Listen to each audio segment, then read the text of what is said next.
Best health packages up to 80% discount. Tirumala Diagnostics. నమస్తే. India's largest digital media network Suman టీవీకి స్వాగతం. ప్రస్తుతం మనతో ఉన్నారు ప్రముఖ ఆధ్యాత్మికవేత్త డాక్టర్ అనంతలక్ష్మి అమ్మ. అమ్మ నమస్తే అమ్మ. నమస్తే తల్లి. అమ్మ, కనుమ పండగ యొక్క విశిష్టత. అసలు కనుమ పండగ అంటే ఏం చేయాలి? ఆ రోజు ఎలా పూజా విధానం కానీ ఏదైనా ఏం చేయాలి అంటారు? మనది వ్యావసాయిక దేశం అని చెప్పుకున్నాం కదమ్మా. మ్. వ్యవసాయానికి ప్రధానంగా ఒకప్పుడు ఉన్నవేవి? పశువులు. పశువులు. ఒకప్పుడు ధనవంతుడు ఎవరయ్యా అంటే ఎన్ని ఆవులు ఉంటే అంత ధనవంతుడు. ఇప్పటికీ కర్నూలు ఆ ప్రాంతాల్లో సొమ్ములు అంటారు ఆవుల్ని.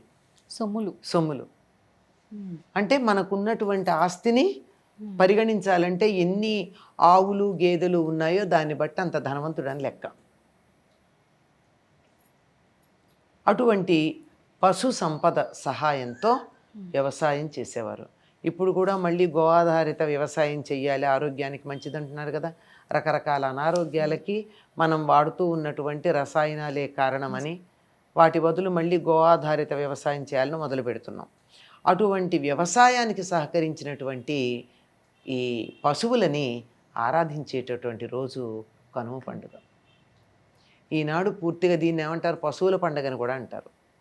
పశువులే కాదు, పశువుల్ని కాచే పాలేర్లు మొదలైనటువంటి వాళ్ళని కూడా ఈరోజు చాలా గొప్పగా వాళ్ళకి కూడా గౌరవం ఇచ్చేటటువంటి రోజు. అంటే మామూలుగా ప్రతిరోజు ఒక 10 పశువులు ఉండుంటాయి అనుకోండి, ఒకటో రెండో కూడా అవ్వచ్చు. ఉన్న యజమానులేమి వడ్లపాకలోకి వెళ్ళి పనులు చేయరు, పశువుల పాకలోకి ఆ పాలేర్లే చేస్తారు. కానీ ఈనాడు మాత్రం అసలు పాలేర్లని పశువుల దగ్గరికి వెళ్ళనీరు. ఇంటి యజమాని చేస్తే చేసుకుంటాడు, లేకపోతే వదిలేస్తాడంతే. పాలేరుకి ఆ రోజు ఆట విడుపు. అంటే ఇప్పట్లాగా ఒకప్పటి పద్ధతి ఇప్పట్లాగా ఉండేది కాదు కదమ్మా. ఒకప్పుడైతే ఆఫీసుల్లో కూడా ఆఫీసర్స్ లంచ్ టైం వేరుండేది, క్లాస్ 4 లంచ్ టైం వేరుండేది. ఎందుకంటే వీళ్ళకేమైనా మంచినీళ్ళు అవి ఇవ్వడానికి వాళ్ళు ఉంటారు, అయ్యాక వాళ్ళు పోవచ్చు, వాళ్ళ టైంని వాళ్ళు వదిలేస్తారు. కానీ ఇప్పుడు మీరు మేము చెరో సమయంలో తినడం దేనికి, మీతో పాటే తింటామని వాళ్ళు కూడా ముందు వెళ్ళిపోతున్నారు ఆఫీసుల్లో మీరు గమనించినట్టయితే. అంటే ఈక్వాలిటీ అన్నది మనం పొందేటటువంటి బెనిఫిట్స్లో ఉండాలి కానీ ప్రతిదానికి కాదు. కనుక వాళ్ళకి పూర్తిగా ఆట విడిపించే రోజు. ఎంత ఇస్తారంటే చాలామంది వేడి నీళ్ళుతో ఇక్కడే తలంటి పోసుకోమని చెప్తారు పాలేర్లకి తమ ఇంట్లోనే. అంటే వేడి నీళ్ళు వీళ్ళింటో రోజు అందరికీ నీళ్లు వాళ్ళు కాచిస్తే వాళ్ళు కూడా ఆ నీళ్లతో ఇక్కడే వీళ్ళే కుంకుడుకాయలు అవన్నీ ఇచ్చి వాళ్ళని తలంటి పోసుకోమంటారు. కొత్త బట్టలు ఇస్తారు. అయిన తర్వాత భోజనం పెడితే పెడతారు, కానీ చాలామంది ఇష్టపడరు తినడానికి. ఎందుకంటే వాళ్ళు వండుకునే భోజనాలు తింటారు, వాళ్ళు తేడాలు ఉంటాయి కదా. అందుకని వాళ్ళ తినడానికి పెడతారు, వాళ్ళకి ఏవో బహుమానాలు ఇవ్వడం. పశువుల్ని కూడా ఆ రోజుకి ఇంకా వాళ్ళు ఏం పని చేయరు, అస్సలు పని చేయరు.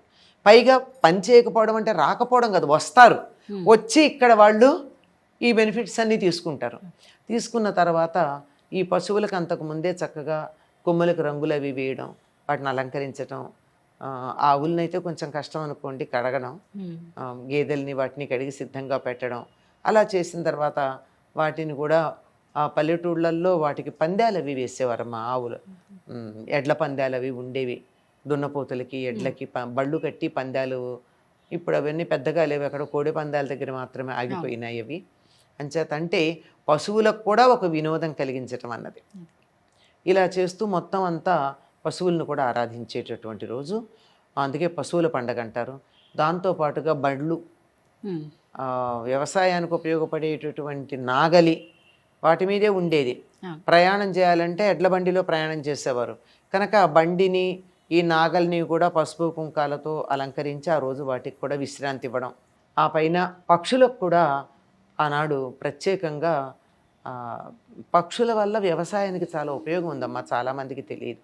గింజలు తినేసి వెళ్ళిపోతాయి అని అనుకుంటాయి, కానీ వాటి వల్ల ఏం జరుగుతుందంటే పరపరాగ సంపర్కం చాలా చెట్లకు జరుగుతుంది.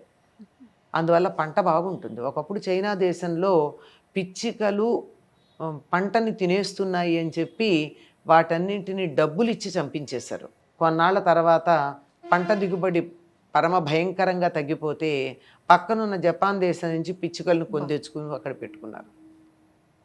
వాటి వల్ల పంటకి ఎంతో సహాయం జరుగుతుంది. అందుకని పక్షులన్నిటినీ కూడా మనం ఆదరించటం ఉంటుంది. ఒకప్పుడు ఈ పొలం నుంచి వస్తూ వరి కంకులు తెచ్చి వాటిని చక్కగా అందంగా అల్లి కుచ్చులాగా ఇంటి ముందు కడితే పిచ్చుకలు వచ్చి ఒక్కొక్క గింజ పట్టుకెడుతూ మంచి వాతావరణం చాలా బాగుండేది. ఇప్పుడు అట్లా లేకపోయినా దేవాలయాల్లో కనుమ నాడు ఈ వరి కంకుల యొక్క కుచ్చులు కడతారు. అదో ప్రత్యేకమైన ఒక కార్యక్రమంలో భాగంగా కడతారంటే పక్షుల కోసం ఆహారం ఇస్తున్నామని. ఇది మనం ఇక్కడ ఇట్లా చేస్తే తమిళనాడులో పెద్ద పెద్ద ఆకుల్లో కనుమ నాడు ఉదయమే చాలా పెద్ద అన్నం వండి ఇంకొక నాదరువులతో వండి ఊరి చివర ఉన్నటువంటి చెరువు కానీ కాలువ కానీ ఉంటే అక్కడికి తీసుకెళ్ళి అక్కడ పెద్ద పెద్ద ఆకుల్లో ఇంత పెద్ద పెద్ద ముద్దలు తీసి అక్కడ పెడతారు పక్షుల కోసం. ఇది ఎవరు చెయ్యాలి? ఇంటి ఆడబడుచు చేయాలి. పండక్కి పెడతారు కదా అందరూ. ఇంటికి వచ్చిన తర్వాత వాళ్ళు మళ్ళీ స్నానం చేస్తారు. స్నానం చేసిన తర్వాత అన్నదమ్ముల వారికి బట్టలు పెడతారు కనుమ నాడు. అంటే ఇదేదో పితృదేవతలకి చేస్తున్నారో పక్షులకు చేస్తున్నారో తెలియదు. వచ్చి స్నానం చేస్తున్నారంటే అదేదో పితృదేవతలకు సంబంధించిందని అనుకోవచ్చు. మొత్తానికి ఇట్లా వ్యవసాయానికి సహకరించినటువంటి పశువులకి, పశువుల్ని పాలించే వాళ్ళకి, వీటికి సంబంధించినటువంటి వస్తువులకి, మనకు పంటలు బాగా పండడానికి ఉపయోగపడేటట్టుగా ఉండే పక్షులు మొదలైనటువంటి వాటన్నిటికీ, ఇంకా కీటకాలకి, వాటికి కూడా ఆహారం అలా చల్లుతూ కనుమ నాడు మొత్తం ప్రకృతిని, ఆ తరువాత మన ఇంట్లో ఉండేటటువంటి పశువుల్ని ఆరాధించడం కనపడుతుందమ్మా. ఇది కనుమ యొక్క విశిష్టత. అమ్మ, ఇప్పుడు పతంగులు బాగా ఇష్టం కదా, సరదా. పెద్దవాళ్ళు కూడా పిల్లలు అయిపోయి చక్కగా పతంగులు ఎగరేస్తూ ఉంటారు. అసలు ఎప్పుడు ఎగరేయాలమ్మా పతంగులు? అంటే నిజానికి ఇది పతంగం అంటే ఏంటి? తెలుగులో గాలిపటం అంటాం, హిందీలో సంస్కృత పదం నుంచి వచ్చింది పతంగం. అంటే ఆకాశంలో వెళ్ళేటటువంటిది. అంటే సూర్యుడు, సూర్య సంచారానికి సంబంధించినటువంటి వ్యవహారం నడుస్తోంది గనక ఇదంతా ఆకాశంలో వీటిని ఎగరేయడం.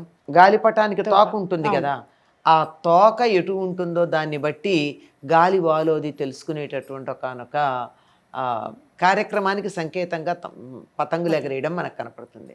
ఇది సాధారణంగా మొదలు పెట్టవలసిన సంక్రాంతి నాడు.